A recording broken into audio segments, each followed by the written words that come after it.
I'm Tracy Baxter with today's Record Newswatch.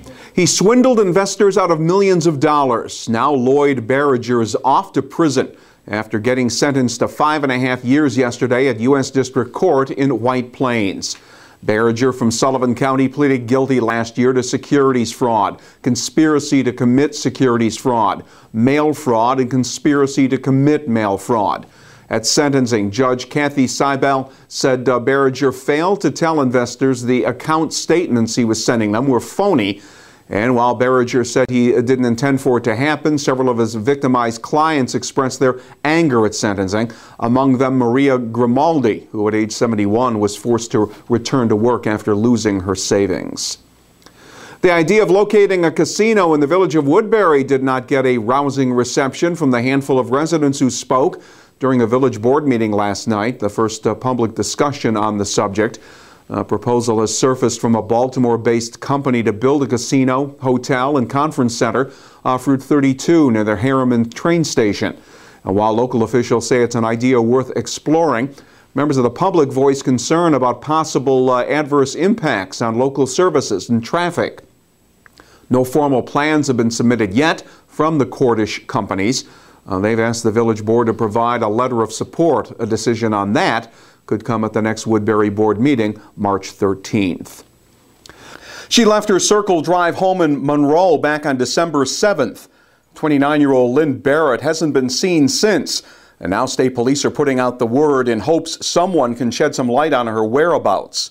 Barrett had been working at the Vinum Cafe at Brotherhood Winery in Washingtonville, and had been living with her fiancé and his mother and father and her daughters, ages 1 and 2.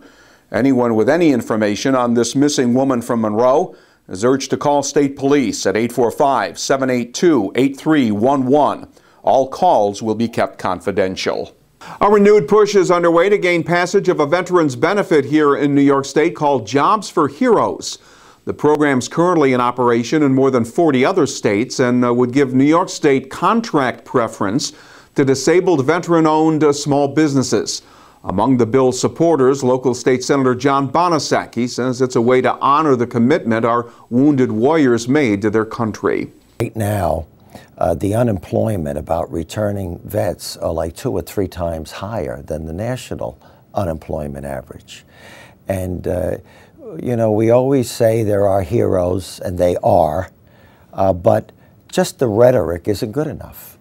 We have to give them opportunities when they come back to this country. Supporters of the Jobs for Heroes bill are hopeful it can get passed this year, since Governor Andrew Cuomo targeted the need to improve veteran services in his recent state budget presentation.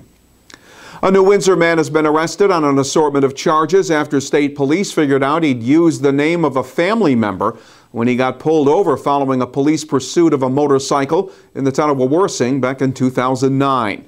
The investigation began when town court issued a bench warrant for the person who failed to show for the 2009 police pursuit arrest.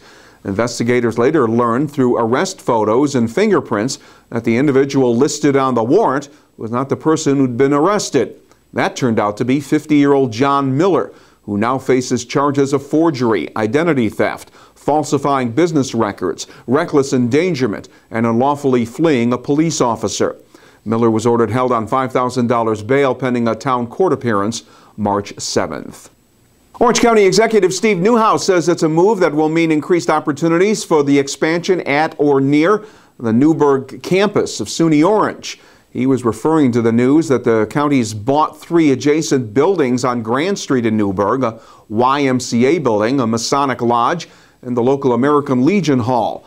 All 3 of the buildings will be maintained by SUNY Orange. Newhouse says the sale opens the door for additional opportunities through Startup New York, the state's program to provide incentives for businesses that relocate, start up, or expand near colleges. A 10-year prison sentence has been given to a Kingston man who pistol whipped and robbed another man who was carrying a large sum of money for his employer. 26-year-old brother McPherson had pleaded guilty to the charge of first-degree attempted robbery for the incident that happened last September. Prosecutors say McPherson assaulted David Amato, then forced him to open the trunk of his car where the money was stored. McPherson has prior felony convictions for robbery and drug sales. An accomplice, Michael Rodriguez, was convicted of grand larceny and conspiracy and is serving a 4 to 8 year prison sentence. And it has long been a haven for the poor in the city of Newburgh, a place for people to get out of the bitter cold, warm up, get a cup of coffee, and enjoy the fellowship of others. Well, this year, the Newburgh Ministry is marking its 30th year of service to the city's disadvantaged residents. Since 1987, the old Hudson Sewing Machine and Supply Company building on Johnston Street has served as its home base. And there's been meaningful growth over the years with the addition of health clinics, tutoring sessions, and the creation of Winter Haven, an overnight 19-bed shelter providing emergency and transitional housing to the homeless. Newburgh Ministry Executive Director Colin Jarvis says 30 years later, their mission hasn't changed. They continue the effort to rebuild their community one person at a time. All quiet on the weather front for now, but we are keeping a close eye on a storm track that could impact us by the end of the weekend. Expect temperatures close to zero again tonight, and as for Saturday, it'll be mostly cloudy, with the highs getting up around 30 degrees. Sunday, more clouds, with snow arriving late in the day. The highs again at or near 30. The snow is expected to fall overnight Sunday into Monday, with significant accumulations a possibility.